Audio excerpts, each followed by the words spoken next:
Sejahtera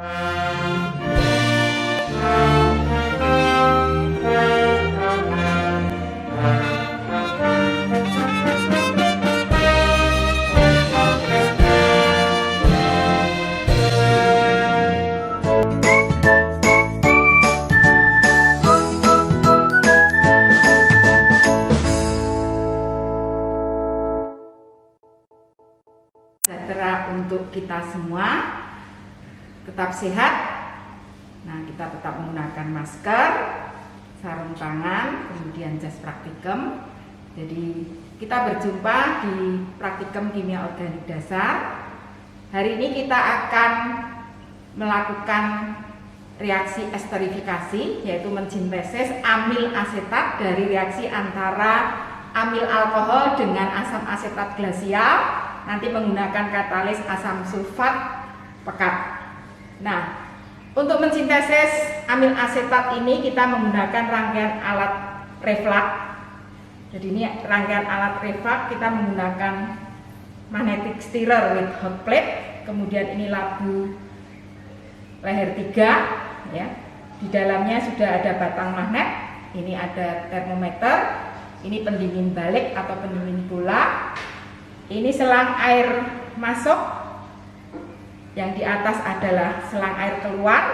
Kemudian mulut yang ketiga ini nanti dipakai untuk memasukkan zat-zat atau reaktan yang akan bereaksi.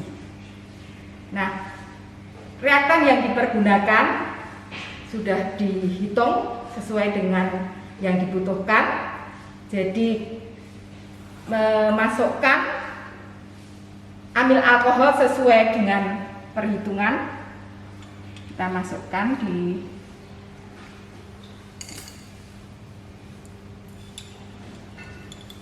labu leher 3 ya. Kita masukkan amil alkohol di labu leher 3.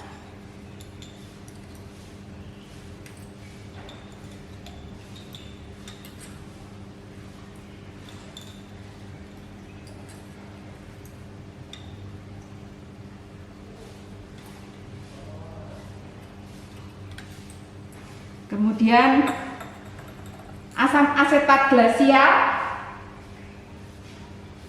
sesuai dengan perhitungan kita masukkan.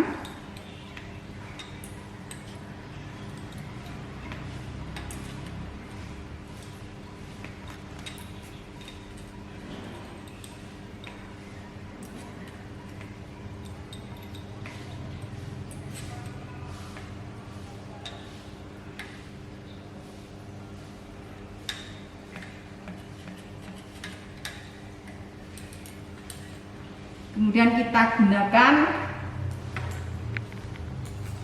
asam sulfat pekat ini sebagai katalis. Nah, untuk asam sulfat yang digunakan itu kita gunakan 2 tetes saja, jadi tidak usah sesuai perhitungan stoikiometri. Jadi kita gunakan sekitar 2 tetes.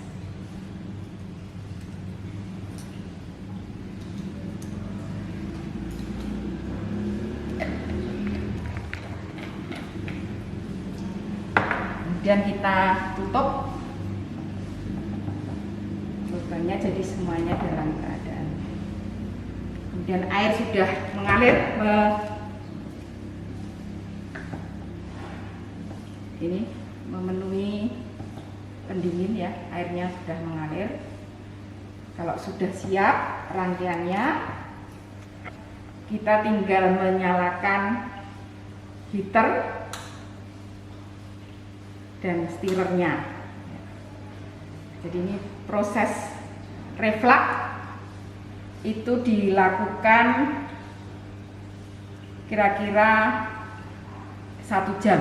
Jadi sebetulnya kalau di buku petunjuk itu ada waktunya 4-6 jam, tetapi untuk praktikum ini kita reduksi menjadi 1 jam untuk proses refluxnya. Jadi kita tunggu. Jadi kenapa tidak digunakan penangas air? Karena amil alkohol itu titik didihnya melebihi 100 derajat. Jadi kita tidak menggunakan water bath, tetapi langsung menggunakan magnetic stirrer with hot plate. Jadi kita atur suhunya. Nah, kita tunggu sampai 1 jam.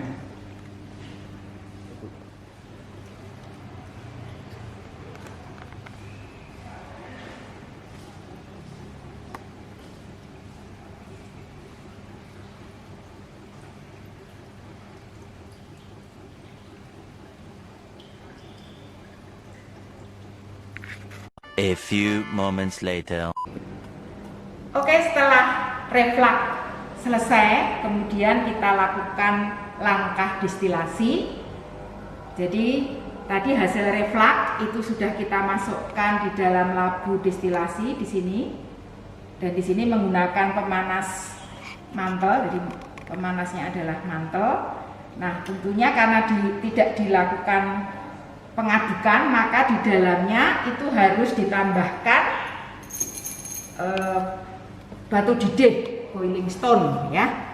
Jadi ini tadi sudah dimasukkan 3 butir untuk meratakan panas. Jadi supaya, karena ini pemanasan, supaya tidak terjadi bumping atau letupan, maka diberikan batu didih di dalamnya.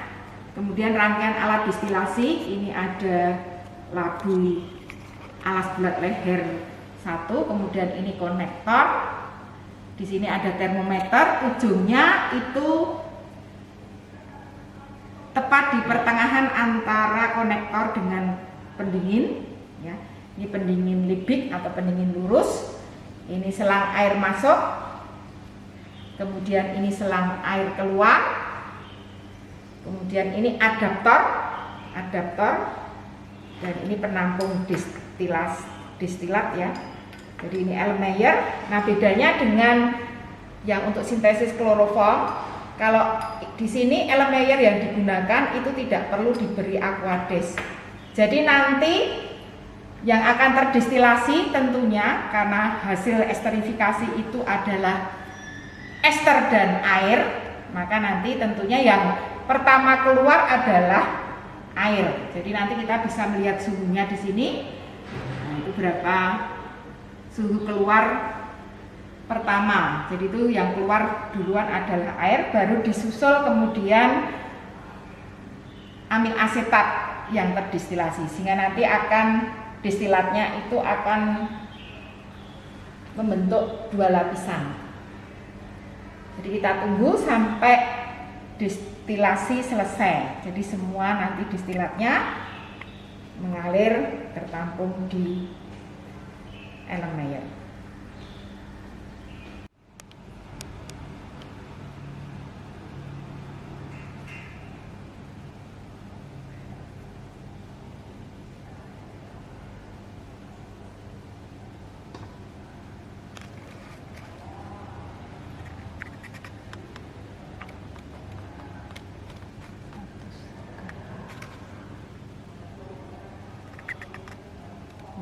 Oke, setelah proses destilasi selesai, jadi semua destilatnya sudah tertampung di Erlenmeyer. Ini kita ambil. Nah, di sini destilat yang terjadi itu akan membentuk 2 lapisan.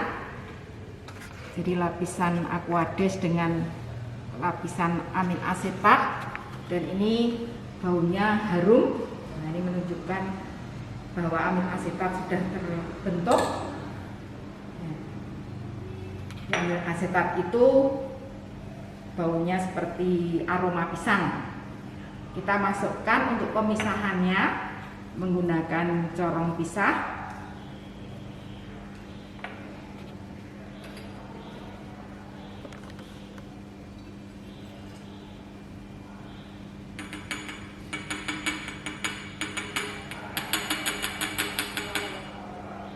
Nah, di sini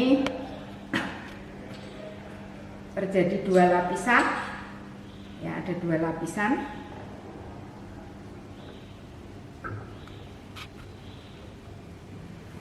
Nah, karena massa jenis dari air itu lebih besar dari massa jenis amil asetat, nanti kalian cek apakah benar massa jenis dari amil asetat itu kurang dari 1.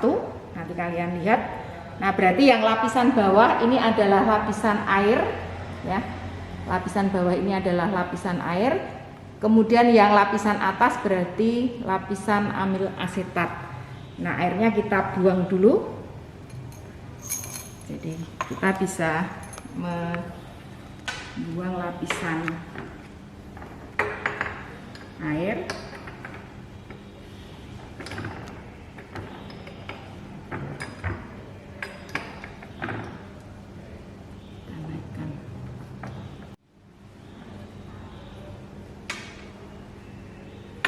Lapisan bawah kita turunkan. Ini adalah lapisan air.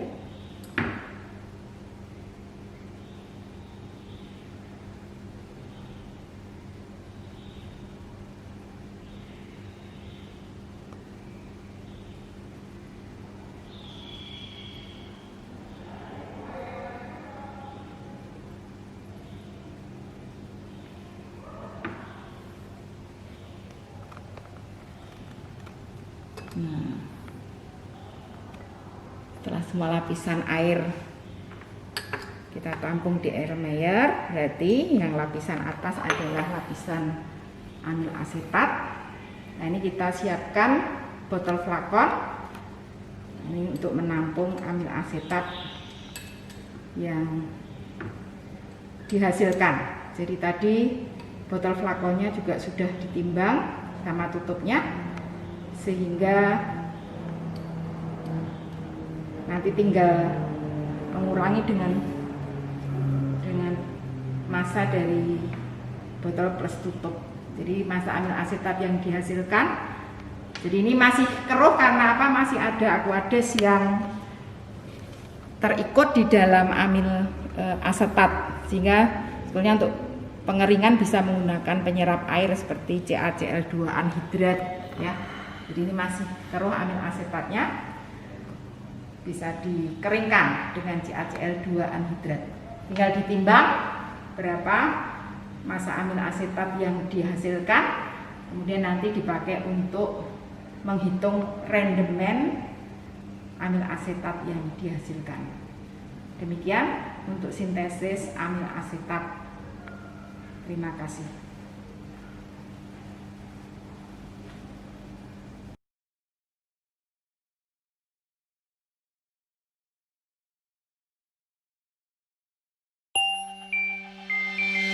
Wow.